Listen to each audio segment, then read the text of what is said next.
번째로 권하노니 모든 사람을 위하여 간구와 기도와 도구와 감사를 하되 임금들과 높은 지위에 있는 모든 사람을 위하여 하라. 이는 우리가 모든 경건과 단정함으로 고요하고 평안한 생활을 하려 함이라. 위에 있는 권세자들 또 정치 지도자들 공무원을 위해서 우리가 기도해야 됩니다. 그것은 우리가 평안한 생활을 하기 위함이라. 그렇죠? 온 세계의 대주제시요 왕이신 하나님께서는 자기의 영광과 공공의 선을 위하여 국가 공직자를 자기 아래 그리고 백성들 위에 세우셨으며 이를 위하여 그리고 선한 자들을 보호하고 격려하며 악인들을 징벌하실 목적으로 그들을 칼의 권세로 무장시키셨다. 온 세상의 통치자는 하나님이십니다. 근데 하나님께서 하나님의 백성들을 보호하고 또 지키고 질서를 잡기 위해서 권력을 주셨다는 거죠. 국가에. 그래서 국가의 공권력으로 하나님의 영광을 드러내고 공공의 선을 하도록 이렇게 공직자를 세우셨다 합니다. 두 번째로 기독 신자가 공직자로 부름을 받을 때 그 직무를 받아들이고 수행하는 것은 합법적이다. 직무를 행함에 있어서 그 나라의 건전한 법을 따라 특히 경건, 공의, 평화를 유지하여야 하며 이러한 목적을 위해서는 현 신약 시대에서도 정당하고 불가피한 경우에 전쟁도 합법적으로 수행할 수 있다. 기독교인도 공무원이 되고 또 선출직, 국가직, 공무직을 맡을 수 있다는 거죠. 그래서 경건, 공의, 평화를 유지해야 되고 그래서 필요할 때는 합법적으로 전쟁도 수행할 수 있다. 그래서 국가의 대통령의 최고 역할은 적으로부터 국가를 보호하는 것입니다. 그래서 외교를 담당하고 침략을 받거나 할 때 국가를 보호하기 위해서 전쟁도 해야 되는 것이죠. 이스라엘 나라를 하나님이 심판하실 때 저 아수르나 바벨론을 통해서 심판하셨잖아요. 그렇죠? 그래서 하나님께서 쓰실 때는 때로는 전쟁도 이렇게 할 수 있는 것입니다. 자, 이제 우리 하나님 말씀 보겠습니다. 역대하 3장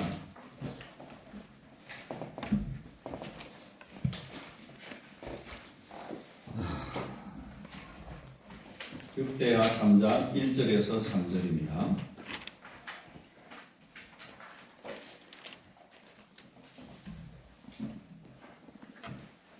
같이 읽겠습니다.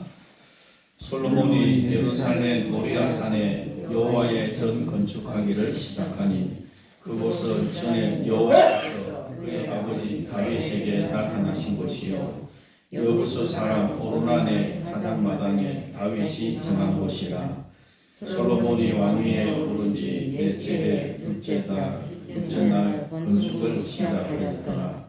솔로몬이 하나님의 전을 위하여 놓은 지대는 이러하니 옛날에 쓰던 자로 길이가 60규빗이요 넓이가 20규빗이며. 저는 월요일날 가서 이렇게 금요일날 잘 돌아왔습니다. 가는데 하루 오는데 하루 이렇게 걸렸습니다. 베트남에 이렇게 갔었는데 베트남에 이렇게 가보신 분도 있겠지만 자연이 되게 좋았습니다. 나무가 많고 또 강이 있고 그리고 이렇게 섬처럼 길게 반도로 있어서 이렇게 길게 있으면서 뭐라죠 천연 자원들이 휘토르라든지 자원이 굉장히 많고 그렇습니다. 그런데 국민들은 다들 좀 가난하고 어렵게 산다고 합니다. 젊은 사람들이 많고 한 40대, 50대 가면 다 죽는데요. 병이 나면 병원에 가지 못하고 이렇게 집에서 죽는다고 하더라고요. 제가 좀 이렇게 망고를 먹고 막 이렇게 알레르기가 나가지고 찾아보니까 약국이라든지 병원이 잘 없어요. 약국도 택시 타고 한참 가가지고 이렇게 약을 받아왔는데 그러니까 치료를 제대로 못 받으니까 좀 나이 들면은 그냥 집에서 자연사 하는 거예요. 자연사. 그래서 진통제가 아주 발달되어 있대요. 독한 진통제 먹고 버티다가 죽는 거예요. 그러니까 이제 나이 많은 사람들이 없으니까 상대적으로 젊은 사람이 많고 인구가 젊은 층이 많은. 그런데 또 젊은 사람들은 이렇게 좋은 직장이 별로 없어요. 우리나라 삼성이 베트남에 있는데 그 삼성 때문에 한 2배 정도 도시가 살고 있다더라고요. 삼성 때문에. 근데 이제 또 공산주의 국가다 보니까 교회도 별로 자유는 있는데 교회가 별로 없어요. 교회가 하나를 봤는데 십자가도 없고 성당 그다음에 교회 하나를 봤는데 다니다 딱 하나를 봤어요. 하나. 그러니까 이 적극적으로 전도하거나 그러면 안 돼요. 왜냐하면 종교의 자유가 있기 때문에 다른 사람의 종교의 자유를 침해하기 때문에 전도가 불법인 거예요. 그러나 내가 믿고 싶으면 갈 수는 있는 그게 이제 공산주의 종교의 자유입니다.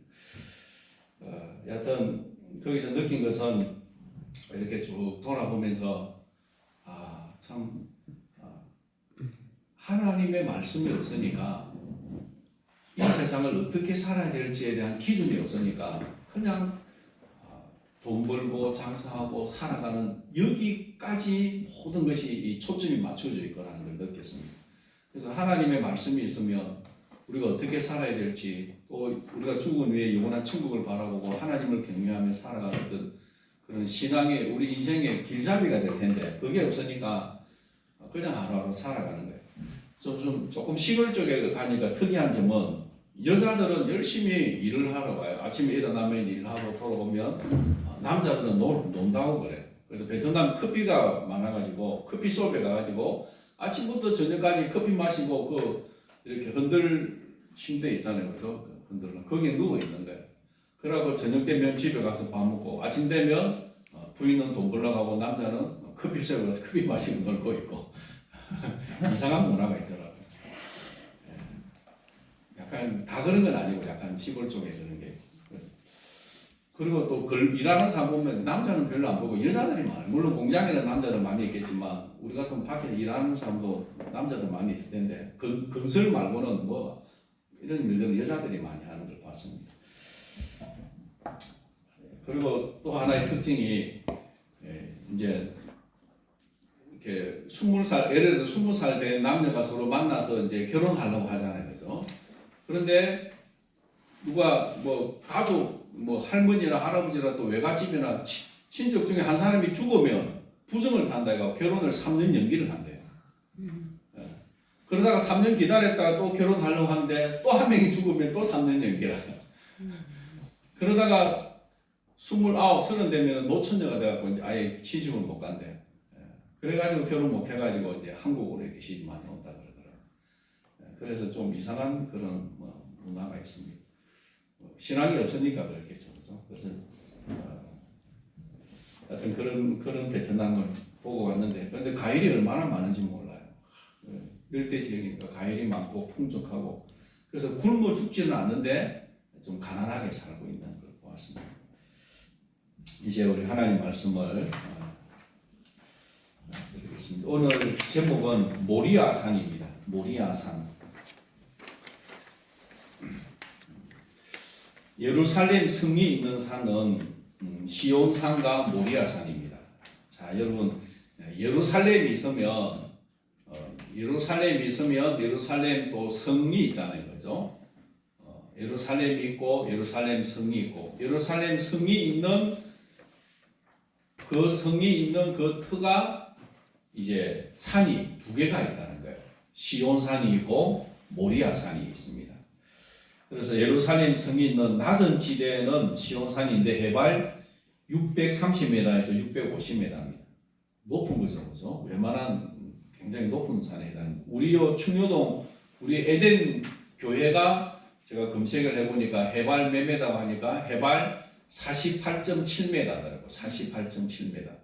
그 충효동에서 약간 올라오잖아요, 그죠? 그렇게 저지대가 아닌데도 48.7m인데 예루살렘은 낮은 데가 630m니까 굉장히 고지대예요. 그 다음에 높은 지대는 모리아 산인데 해발 740에서 750m. 그러니까 낮은 지역은 시온산, 그리고 그 위 북쪽으로 올라가면 모리아 산이에요. 그래서 남쪽 낮은 지대는 시온산에 있는데 그 시온산에는 다윗성이 있습니다. 다윗이 지었던 왕궁이 있는 거예요. 그 다음에 더 북쪽으로 높이 올라가면 모리아 산이 있는데 거기는 뭐가 있습니까? 네, 성전이 있는 거예요. 성전. 그래서 모리아 산을 성전산이라고 합니다. 성전이 있다고, 성전산. 그래서 여러분 주부에 지도를 보시면 사각형 큰 틀이 있죠. 그래서 그걸 예루살렘이라고, 그 밑에를 시온산이라고 하죠. 그 저지대. 그 다음에 그 위에 모리아 산이 있고 솔로몬 성전이 있죠. 여기는 고지대입니다. 그래서 이 시온산 저지대에서 북쪽으로 쭉 올라가면 모리아 산이고 솔로몬 성전이 있고, 그리고 예수님이 십자가를 지시고 골고다로 올라가셨잖아요. 그죠? 골고다 올라가셨잖아요. 그래서 왕궁이 있는 데서 재판을 받고 십자가를 지고 이 모리아 산 근처에 있는 골고다로 올라가신 거예요. 그래서 예수님이 십자가에 못 박히신 곳은 어디라고요? 모리아 산이라는 거죠. 모리아 산. 사무엘하 3장 7절 같이 읽어봅시다. 다윗이 시온 산성을 빼앗았으니 이는 다윗 성이더라. 이름을 시온 산성을 빼앗고 이름을 다윗 성이라고 붙였습니다. 그 다음에 9절에서 11절 읽어볼까요? 다윗이 그 산성에 살면서 다윗 성이라는 이름으로 다윗이 밀로에서부터 안으로 성을 불러 쌓았니라.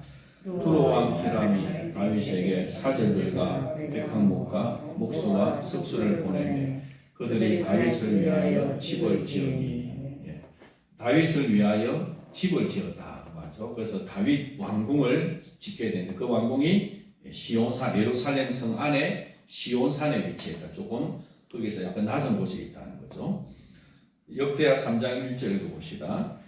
솔로몬이 예루살렘 모리아 산에 여호와의 전 건축하기를 시작하니, 성전은 어디 있습니까? 모리아 산에. 그래서 예루살렘의 시온산에는 다윗성이 있고, 그리고 북쪽 모리아 산에는 성전이 있다. 그렇죠? 그래서 항상 성전은 어떻게 해요? 성전으로 내려간다고 해요? 올라간다고 해요? 올라간다. 그 다음에 또 더 지리적으로 저 아수르나 바벨론 북쪽에서도 말하기를 성전으로 올라간다. 예루살렘에 올라간다고 해요. 왜냐하면 하나님의 성전이 있는 곳이 가장 높은 곳이기 때문에. 그래서 예루살렘 성은 다윗 성이 있고 그 중간 지역은 경사지가 있습니다. 오벨이라고 하는데 그 경사지가 있고 그 다음에 모리아산의 성전을 포함한 지역을 예루살렘 성전이 이렇게 포함하고 있습니다. 우리 지도 공부를 좀 했습니다. 그 다음에 모리아산에 대해서 오늘 말씀을 드리는데, 왜 하나님께서 이 모리아산에 성전을 짓게 했을까? 자, 여러분, 예루살렘은 우리 이 지구에서 가장 갈등이 많은 장소입니다. 예루살렘보다 갈등이 많은 장소는 없을 거예요. 왜 그런지 아세요? 예루살렘은 유대교의 성지입니다. 그 다음에 우리 기독교의 성지입니다. 예수님이 십자가에 못 박히신 곳이잖아요.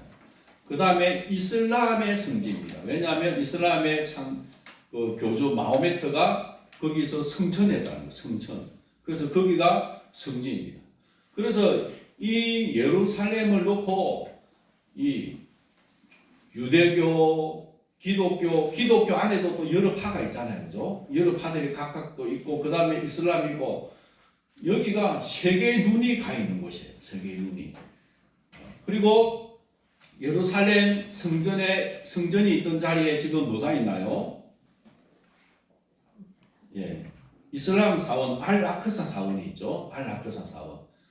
거기 있는 거예요. 그래서 6.1 전쟁을 통해서 이스라엘이 그 땅을 점령은 했지만, 관리는 치안을 담당을 하지만 거기 가서 유대인들이 기도하면 안 돼요.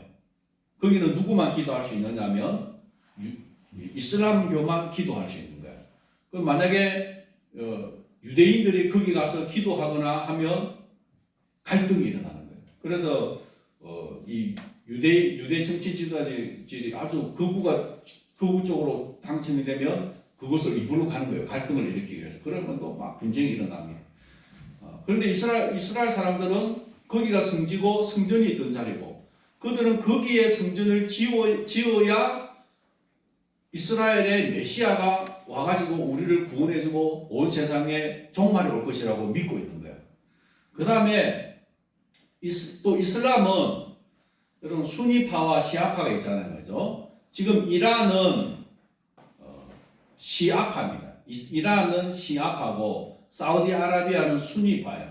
이걸 쉽게 외우는 방법은 러시아하고 이란하고 친하잖아요. 그죠? 러시아니까 이란은 시아파 이렇게 외우면 쉬워요. 그 다음에 사우디아라비아는 어느 나라하고 친하나요?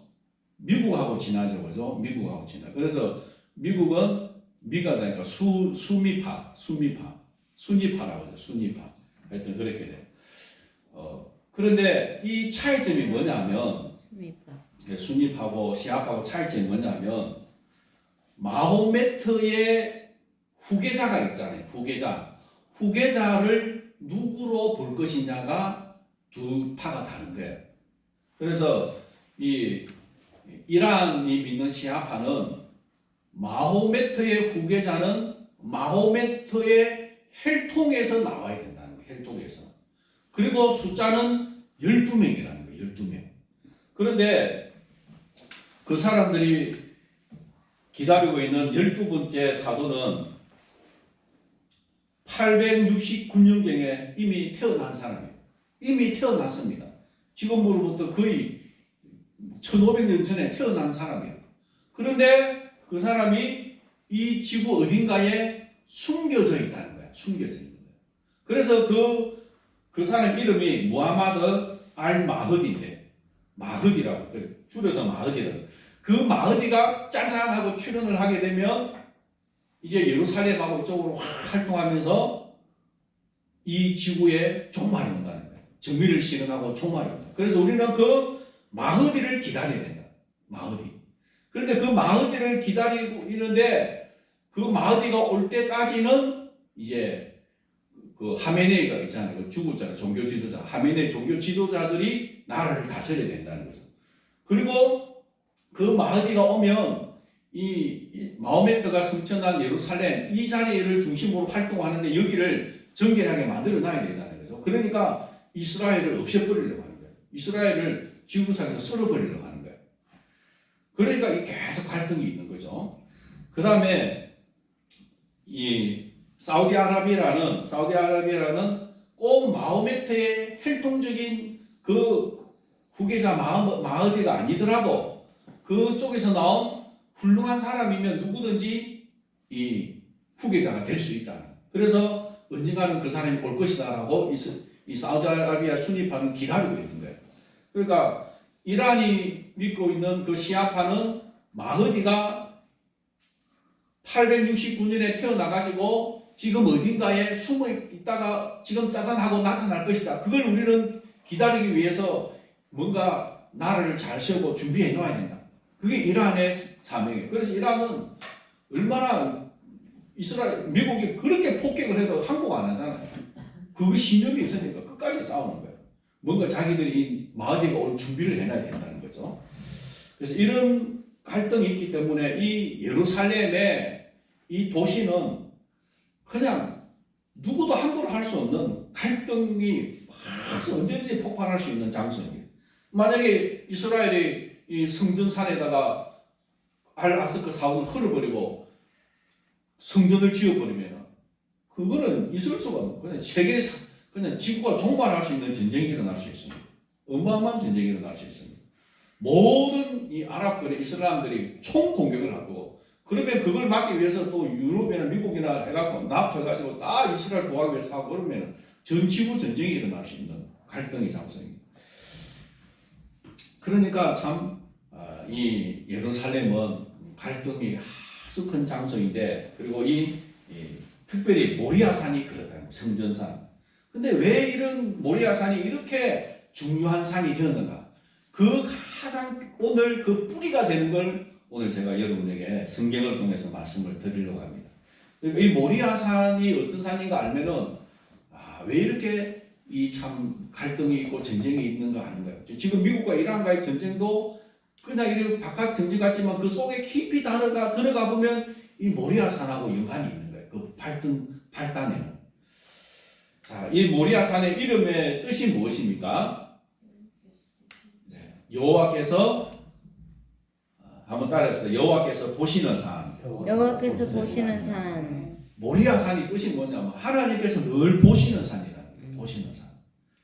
그래서 아브라함에게 이삭을 번제로 바치라고 하잖아요. 그렇죠? 창세기 22장 2절 읽어봅시다. 여호와께서 이르시되 내 아들 내 사랑하는 독자 이삭을 데리고 모리아 땅으로 가서 내가 너에게 일러준 한 산 거기서 그를 번제로 드리라. 하나님이 아브라함에게 75세 때 내가 네한테 아들을 주겠다. 75세가 되어도 아들이 없는데 그런데 그 아들을 통해서 큰 민족을 이루고 온 세계가 복을 받겠다 하겠다고 약속을 했는데 75세에 그 약속을 받고 몇 세 때 그 아들을 받았습니까? 100세 때, 100세 때.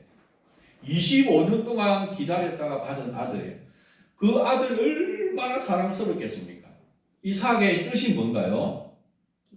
웃음.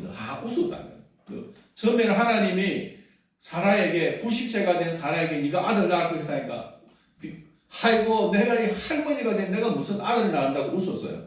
그런데 나중에는 그 아들을 안고 너무 좋아하고 웃은 거예요. 하나님이 그 아들 이삭이라고 해라는 거예요. 이삭. 너무 좋았어요. 그런데 그 이삭을 하나님이 번제로 바치라는 거예요. 어디에 가서요? 모리아 산에 가서 모리아 땅으로 가서 거기서 일러주는 한 산에서 번제로 드리라는 거예요. 그래서 아브라함이 부인한테 사라한테 이야기도 안 하고 이삭을 데리고 하인 3명과 함께 장작과 불을 가지고 3일 길을 걸어서 모리아 산에 가잖아요. 거기서 이삭을 줄로 묶고 나무 제단에 올려놓고 칼로 이삭을 죽이려고 하는 순간 하나님이 아브라함아 아이에게 손을 대지 마라. 그러면서 이제야 네가 나를 경외하는 줄 알겠다. 네 사랑하는 독자를 나한테 번제로 바치려고 하는 거 보니까 네가 나를 사랑하는 줄 알겠다고 하는 거예요. 여러분 번제가 무엇입니까? 칼로 죽여가지고 각을 떠서 완전히 하나님 앞에 불태워 바치는 거예요. 그리고 불태워 버려요. 번제 드리고 나면 죄만 한숨 나는 거예요. 한숨. 완전히 하상을 하는 거예요. 그러면 하나님의 약속이 어떻게 되겠습니까? 이 이삭을 통해서 큰 민족을 이룬다고 했는데 이 이삭을 번제로 바쳐버리면 그 약속이 어떻게 되겠습니까? 약속이 없어지겠죠. 안 이루어지겠죠. 그런데 아브라함은 그 약속을 믿었나요? 안 믿었나요? 믿었죠. 그건 히브리서에 보면 아브라함은 이삭을 번제로 바쳐도 하나님이 다시 부활시켜가지고 다시 살려내어서 장가도 가게 해서 자식을 낳고 하나님의 언약을 이루어지게 해주실 것을 믿었대요. 그래서 아브라함은 부활의 신앙을 가졌대요. 하나님을 확실하게 믿은 거예요. 바치고 하니까 바치고 번제로 드려도 하나님이 다시 살려서 그 언약을 이루실 줄을 믿었다는 거죠. 그래서 하나님이 이 아브라함을 얼마나 그래서 하나님을 향한 사랑, 하나님의 약속을 믿는 믿음 이게 합격을 받은 거예요. 그래서 아브라함이 뒤를 돌아보니까 한 수양이 이 수풀에 걸려 있는 거예요. 그래서 그 수양을 가져와가지고 하나님 앞에 번제로 이삭 대신에 번제로 바치십니다. 그리고 아브라함이 그 땅 이름을 뭐라고 부르냐면 창세기 22장 14절 읽어봅시다.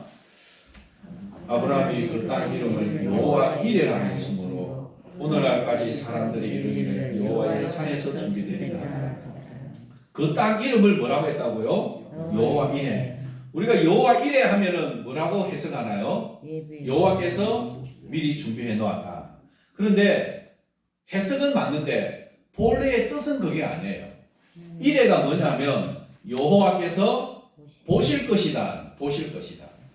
여호와께서 보실 것이라는 뜻이에요. 그리고 여호와의 산에서 준비되리라. 이것도 번역을 그대로 한 게 아니고 해석이 들어간 번역이에요. 그대로 번역을 하면 여호와의 산에서 보여질 것이다. 나타날 것이다. 보여질 것이다. 뭐가 보여진다는 거죠?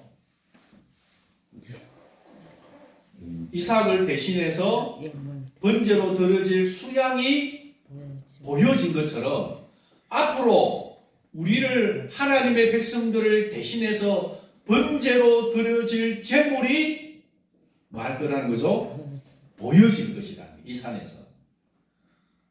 그래서 실제로 예수님이 이 모리아 산에서 십자가에 못 박혀 돌아가셨잖아요. 그래서 거기는 높은 지역이기 때문에 길이 있고 해가지고 밑에서 그게 다 보이는 거예요. 모든 사람 앞에 예수님이 십자가에 못 박혀 죽어 가시는 모습이 보여진 거예요. 그것을 뭐라고 한다고요? 여호와 이레. 여호와 이레. 여호와께서 다 보시고 보여지도록 제물을 준비해 놓으신다는 거죠. 그래서 아브라함은 장차 모리아 산에서 하나님의 백성을 위한 번제물이 보여질 것을 알았고 그 다음에 그것을 전했습니다. 그래서 14절에 보면 오늘날까지 사람들이 이르기를 여호와의 산에서 준비되리라 하더라. 오늘날까지는 언제까지겠어요? 이 성경을 기록한 사람이겠죠. 누가 기록했나요? 모세가 기록을 했죠. 그러니까 아브라함하고 모세하고는 시간이 많이 차이가 나요. 애굽에서 뭐 400년 가까이 되고 또 아브라함까지 하면 거의 한 600~700년 차이가 나요. 그러니까 아브라함이 이 사건을 그래서 사람들에게 막 했잖아요. 이 산에서 앞으로 한 제물이 보여질 것이다. 하나님이 우리를 위해 예배해 놓으신 제물이 보여질 것이다. 하나님이 이삭을 위해서 번제물을 준비한 것처럼 우리를 위한 제물이 보여질 것이라고 사람들에게 막 전했다는 거예요. 그래서 그 소식이 전성이 되어서 구전이 되어가지고 모세가 수백 년 뒤에 이 성경을 적을 때까지도 그렇게 불려지고 있다는 거죠. 그러니까 이걸 보면 뭘 알 수 있나요? 모세는 그 당시에 뭘 전했다고요? 복음을 전한 거예요. 복음을 전한 거예요. 그래서 요한복음에 보면은 예수님이 뭐라고 하시냐면 아브라함은 나의 때 볼 것을 기다리다가 보고 즐거워하느니라. 예수님의 때가 올 것을 보고 즐거워했대요. 그래서 믿음으로 그것을 바라본 것이죠. 그죠? 믿음으로 바라본 거예요. 그래서 아브라함은 자기의 사랑할 아들을 드리는 그 마음으로 하나님이 자기의 독생자를 우리를 위해 제물로 주실 것을 아브라함은 믿음으로 보았던 것이죠. 그래서 여호와의 산에서 준비되리라 한 것이죠. 그 다음에 이 모리아 산은 또 다른 사건이 있습니다. 다윗이 번제로 드린 것이죠. 다윗은 인구조사를 함으로 범죄합니다. 자신의 힘을 의지하려는 마음에서 나온 행동입니다. 하나님께서 전염병으로 백성들을 죽이실 때 다윗은 회개합니다. 다윗은 자기와 자기의 아버지 집을 치시고 주의 백성에게 죄악을 내리지 마시기를 간구합니다. 자, 여러분, 다윗이 인구조사한 거 보면 성경을 보면 참 좀 애매한 게 있어요. 열왕기에 보면 사무엘 하에 보면 하나님이 다윗과 그의 백성들을 치시기 위해서 다윗의 마음을 격동시켜서 인구조사를 하게 했대요. 그리고 또 역대상에 보면 사탄이 다윗의 마음을 충동질해가지고 인구조사를 하게 했대요. 근데 이건 자세히 들여다보면 이게 있습니다. 인구조사를 하는 목적이 무엇이냐면 제일 첫 번째는 군사력입니다. 군사력. 우리의 군대가 얼마나 되는가. 그래서 군대 숫자가 많으면 든든한 거예요. 그거 의지하는 거예요. 그러니까 다윗의 마음에도 이스라엘 백성들의 마음에도 나라가 잘 사고 풍요롭고 숫자도 인구도 늘어나니까 우리 힘으로 우리가 군사력이 많으니까 든든하게 나라를 세울 수 있다고 하는 교만한 마음이 있는 거예요. 그러니까 하나님 보시기에 그 교만을 깨트려야 되잖아요. 그래서 하나님을 의지하지 않는. 그래서 사탄을 이용해서 다윗의 마음을 충동질해가지고 인구조사를 하는 거예요. 인구조사의 목적은 하나님을 의지하는 게 아니라 군사력을 의지하는 거예요. 군사력을. 재정을 의지하고 군사력을 의지하는 거예요. 그것으로 나라를 세우겠다는 거죠. 그러니까 하나님이 재앙을 내리시는데 전염병을 보내가지고 3일 만에 7만 명을 죽입니다. 7만 명. 그래서 다윗이 너무 고통스러워서 눈을 들어 보니까 저 모리아 다윗 성에서 저 위 북쪽으로 모리아 산과 하늘이 맞닿은 곳에 하나님의 천사가 칼을 들고 있는 거예요. 칼을 들고. 그리고 천사가 또 가 선지자에게 명령을 내립니다. 역대상 21장 18절 읽어보시다. 여호와의 천사가 갓에게 명령하여 다윗에게 이르시기를 다윗은 올라가서 여부수 사람 오르난의 가장마당에서 여호와를 위하여 제단을 쌓아라 하시니라. 천사가 선지자 갓에게 명령해서 다윗에게 말하라는 거예요. 빨리 여부수 사람 오르난의 타작마당에 가서 여호와를 위해 제단을 쌓아. 요 오르난의 타작마당이 바로 모리아산이에요. 그리고 다윗이 눈을 바라보러 온 천사가 하늘과 땅 사이에 있는 그 천사가 바로 이 타작마당 모리아산에 여기에 서 있었다는 거죠. 그래서 거기 가서 번제와 한목제를 드립니다. 하나님이 그 제물을 받으시고 재앙을 멈추시죠. 다윗이 드렸던 번제 한목제물 그 전에도 다윗은 많이 드렸잖아요, 그죠? 그 전에도 기본 산당에 가서 거기에 성막 있고 번제 다니는데 거기서 번제를 많이 드렸는데 이 오르난의 타작마당 모리아 산에서 드렸던 번제와 한목제물은 어떤 의미가 있을까요? 이 번제는 무슨 고백입니까? 하나님이 우리의 왕이십니다. 우리는 하나님만 의지합니다. 우리 힘으로 군사력을 믿고 우리 힘으로 나라를 건설하려고 했던 이 교만한 마음들을 회개합니다. 우리 모두를 하나님 앞에 드립니다. 하나님이 우리 왕입니다. 라고 고백하는 번제와 한목제를 드린 거예요. 그래서 앞으로 이 솔로몬이 이제 이 자리에 그리고 다윗이 여기가 이제 성전 자리라고 하잖아요. 그죠? 역대상 22장 1절 읽어봅시다. 다윗이 이르되 이는 여호와 하나님의 성전이요 이는 이스라엘의 번제단이라 하였다. 그 모리아 산에 들었던 자리가 여기가 하나님의 성전이고 여기가 이제 이스라엘 드려야 될 번제단이라고 한 거죠. 그래서 다윗도 자기 뜻대로 하기고 하나님의 명령을 받았어요. 그리고 솔로몬이 이 자리에 성전을 건축합니다. 모리아 산에. 그러면 이 모리아 산에 성전이 지어지고 드려야 될 제사는 번제는 어떤 의미가 있어야 되는지를 보여주는 거예요. 그래서 번제는 자신을 온전히 하나님께 드린다는 의미거든요. 그래서 첫 번째는 아브라함이 사랑하는 이삭, 약속의 아들 이삭을 번제로 드리려고 했던 것처럼 제사장은 자신의 삶 전부와 그리고 믿음으로 제사함을 교훈해 주는 거죠. 제사하는 사람이 아브라함이 자기 사랑하는 아들을 하나님께 드린 거예요. 자, 여러분 하나님을 사랑하지 않는다면 하나님이 무서워서 제사를 지낸다면 제가 생각해 보니까 아브라함 같으면 그렇게 할 것 같아요. 하나님 차라리 내를 죽이세요. 내가 그냥 번제가 되겠습니다. 내 아들은 못 줍니다. 하나님이 무섭고 벌을 준다면 차라리 나를 죽이십시오. 그렇게 할 것 같아요. 그러나 아브라함이 자신의 아들을 바칠 수 있는 것은 하나님을 사랑했기 때문에 하나님과의 인격적인 관계 속에서 하나님을 향한 병유와 사랑이 있기 때문에 자기 생명보다 소중한 독자를 바치는 거죠. 그리고 믿음으로 바치잖아요. 불태워 죽이지만 다시 살아날 것이다. 다시 부활해서 하나님의 언약을 이루어줄 것이라는 믿음을 가진 거예요. 그래서 오늘 우리가 하나님 앞에 예배드리는 것도 마찬가지입니다.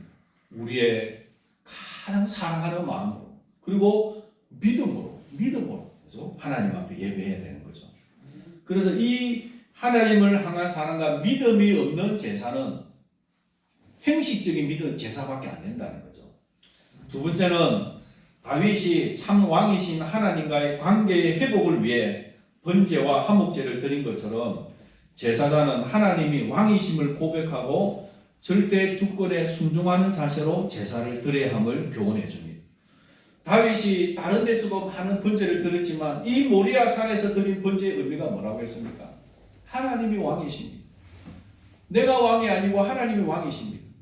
우리나라가 세워지고 우리나라가 설 수 있는 것은 하나님의 능력입니다. 하나님의 능력만을 의지합니다. 나는 하나님의 대리통치자입니다.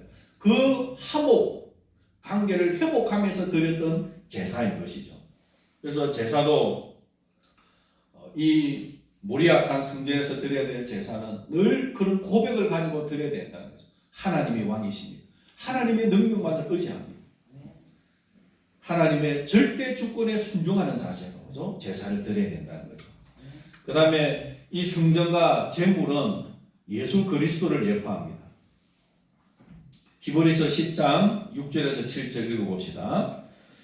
번제와 속죄제는 기뻐하지 아니하시나니 이에 내가 말하기를 하나님이여 보시옵소서. 두루마리 책에 나를 기록된 것과 같이 하나님의 뜻을 행하라고 하시는 10절 이 뜻을 따라 예수 그리스도의 몸을 단번에 들이심으로 말미암아 우리가 거룩함을 얻으나 번제로 속죄로 드리는 수많은 제물들 하나님이 진짜 그 소 또 양, 염소, 비둘기 진짜 그 고기를 원하셔서 제사를 드리라고 했을까요? 그 제물은 누구를 예표하는 것입니까? 예수. 하나님이 자신의 아들을 우리를 위해서 제물로 보내주시고 십자가에 못 박혀 죽게 하신 그 예수님을 예수 그리스도를 예표하는 것이죠. 그래서 하나님의 마음에는 이 제물은 하나의 예표일 뿐이고 그리고 아브라함에게 시험한 것은 나도 나의 사랑하는 독자를 너희들을 위해 줄 텐데 너도 네 사랑하는 독자를 나를 위해 줄 수 있느냐고 시험해 본 거잖아요. 그리고 때가 되어서 예수님이 오신 것입니다. 그래서 구약의 성도들이 제사를 지내고 구원을 받는 것은 그 제사 제물 소나 양이나 염소 때문에 구원받는 게 아니고 그 제물이 예표하는 예수 그리스도를 인해서 구원을 받는 것입니다. 오늘 우리들도 마찬가지고요.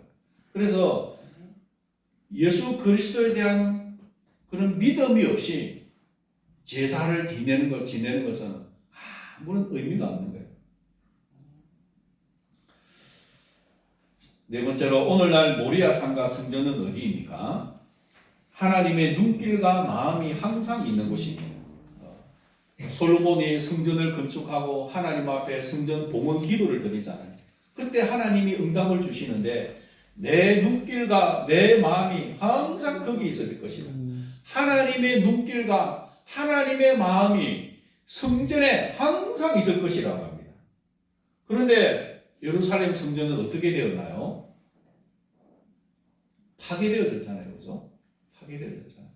그리고 예수님이 사마리아 여인을 만나서 대화할 때 사마리아 여인이 유대인들은 저 예루살렘 모리아 산에서 하나님께 제사를 지내야 된다고 하는데 우리는 이 그리심산 축복이 선포되었던 그리심산에서 예배를 드립니다. 그러는 거예요. 그러니까 예수님이 뭐라고 하시죠? 이 산에서도 말고 저 산에서도 말고 예배하는 자는 때가 이를 것인데 하나님께 예배하는 자는 뭐로요? 신령과 진정으로 신령과 진정으로 진실한 마음과 온 마음으로 하나님을 사랑하고 예배하는 그것이 하나님이 눈여겨보고 계신 곳이라는 거죠. 아멘. 장소의 문제가 아니라 우리의 마음이 문제라는 거죠. 그래서 예수 그리스도를 우리 안에 영접할 때 우리가 모리아 산이며 성전입니다. 하나님의 눈길과 마음이 예수 안에 있는 우리에게 항상 있습니다. 아브라함이 이삭보다 하나님을 더 사랑한 것처럼 여러분 예수 그리스도를 사랑하십시다. 아멘. 예수님만을 가장 사랑하십시다. 다윗이 하나님이 진짜 왕임을 고백했던 것처럼 예수 그리스도를 진짜 왕으로 고백하십시다.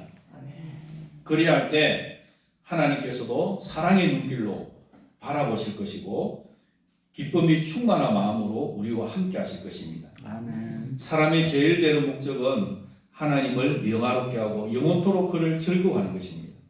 그리할 때 하나님의 눈길과 마음이 항상 있을 것입니다. 아멘. 아멘. 지금 이제 우리에게 저 예루살렘 모리아성 그 성전이 중요하나요? 안 중요하나요? 우리에게는 중요하지 않습니다. 뭐가 중요하나요? 예수 그리스도를 내 마음에 모시고 내 마음을 다해 그리스도를 사랑하는 그게 중요한 거예요. 더 이상 저 땅 가지고 싸울 필요가 없는 거예요. 이 복음이 없으니까 땅 가지고 서로 싸우고 죽이는 겁니다. 오늘 우리 안에 예수 그리스도를 모시고 늘 주님과 동행하고 주님을 사랑하고 내 생명도 하나님 사랑하고 의지하면요, 하나님은 우리에게 놀라운 언약을 이루어 주십니다. 아멘. 아브라함이 자기 아들을 죽여도 하나님이 살려주실 것을 믿었던 것처럼 우리의 모든 것을 기꺼이 하나님께 바쳐드리고 하나님은 우리를 향하신 언약을 다 이루어 주실 것입니다. 지금은 내가 죽는 것 같고 손해가 되는 것 같아도 하나님은 다 회복해 주실 것입니다. 오늘 예수 그리스도를 정말 믿고 의지하고 가장 사랑하는 여러분의 마음을 다해서 하나님을 섬기는 성도님들 되시기를 바랍니다. 찬송가 364장입니다.